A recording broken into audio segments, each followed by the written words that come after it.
GM 플린트 공장 점거 농성.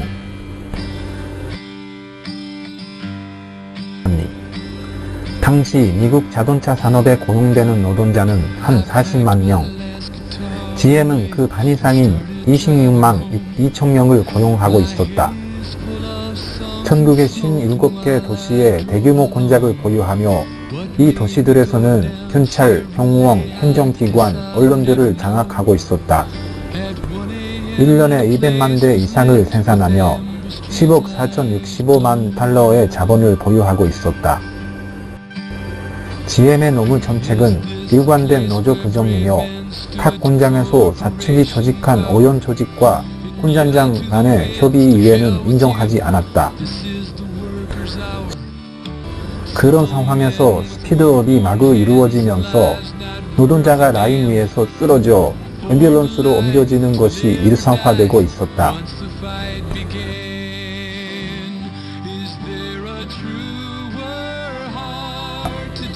GM 노동자들은 1936년 말부터 잇따라 점거 농성에 돌입했다.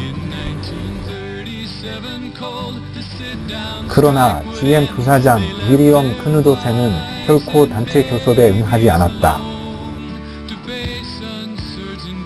그리고 때미친 12월 30일, 드디어 GM의 심장부인 플린트 공장에서 수천 명의 노동자가 점거 농성에 돌입했다. GM의 도시인 플린트는 단숨에 긴박했다. 회사의 전직 100개 담당자가 조직한 자경단 조직인 플린트 동맹의 임원들이 공장을 대량 살인의 아수라장으로 만들겠다며 협박했다. 조합원들은 중서부 각지에서 파업을 사수하러 달려왔다. 공장 안에는 수천 명의 노동자가 농성했고 공장 밖에서는 그 가족인 여성과 아이들, 지원 노동자들이 굳건한 피켓 라인을 만들었다. 공장 주변에서는 조합 환송차가 투쟁 지침을 알리면서 돌아다녔다. 농성 중인 노동자들은 공장 안에서 생활을 시작했다. 노동자들은 컨베이어 위에 미완성차 안에서 잤다. 몇 개의 긴급위원회가 조직되어 완벽한 질서를 유지하는 동시에 순찰대와 재즈밴드 등이 조직되었다. 공장을 지키기 위해 볼트와 자동차 부품을 쌓아놓았다. 가족들이 매일 식사를 단입했다.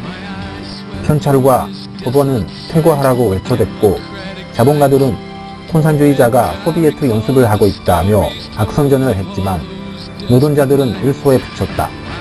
자본가들은 주병을 도입해서 노동자를 해산시키라고 지사에게 요구했다. 혁신을 작정하는 지사는 처음에 그 요구를 거부했다가 차마 버틸 수 없게 돼서 GM 부사장 크누드센과 CIO 회장 루이스를 들고 교섭을 중개했다. 농성 노동자들을 강제 퇴거시키라는 법원의 명령이 이미 나온 상황이었지만 이 명령을 내린 재판관이 GM의 대주주였기 때문에 무효가 되었고 새로운 명령이 나왔다. 이 명령에 당혹한 것은 노동자가 아니라 오히려 지사이며 GM 부사장이었다. 지사는 유혈 사태를 꺼려하며 부사장은 심혈을 기울인 생산시설이 파괴되는 것을 두려워하고 있었던 것이다. 부사장은 공장의 난방장치를 차단하고 노동자를 얼게 만들려고 했다. 그러나 노동자들은 이에 대해 공장의 창문을 활짝 열어놓고 소화기를 동결시키는 전술에 나섰다. 그렇게 되면 GM이 맺은 보험 계약이 무효가 되기 때문이다. 부사장은 당황해서 난방을 다시 시작했다. 다음엔 노동자들을 끈질기게 하려고 시도했다. 공장 입구가 봉쇄되었고 재료가스와 소총으로 무장한 경찰대가 배치되었다.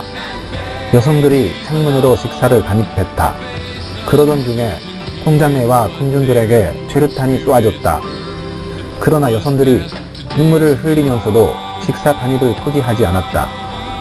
공장 내에서 노동자들이 소화호스로 살수해서 재루탄을 적셨다. 공장 밖에서는 지원자들이 돌멩이와 속단 찌꺼기 등 온갖 물건을 내던지며 저항했다. 2시간에 이르는 공방 끝에 경찰대를 물리쳤다. 나날이 상황이 긴박했다. 파업 35일째 클린트 씨 당국이 수백 명의 자전 당원에게 무기를 대여해서 특수부대를 형성했고 그들은 이제 세계 공작을 해방시키려고 나설 것이라고 공언했다. 치사가 주군의 공장 해방을 명령했다라는 소문이 한 시간마다 나돌았다. 그러나 농성 노동자들은 치사에게 우리가 죽었다면 책임지는 것이 치사다라고 결사 의지를 통보했다. 오히려 당황한 것은 다름 아닌 치사와 부사장 크누드센이었다.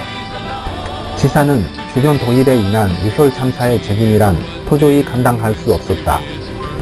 크누드센 부사장 역시 더 이상 생산이 중단되면 주주들한테서 문책당하는 것이 뻔했고 그 순간에도 GM 시장은 크라이슬러와 포드가 가로채고 있었다.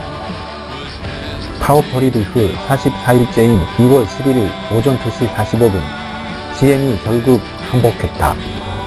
GM이 조합을 인정했고 노동시간과 임금, 스피드업에 대해서 전국적인 단체 교섭에 응하겠다고 성명을 냈다.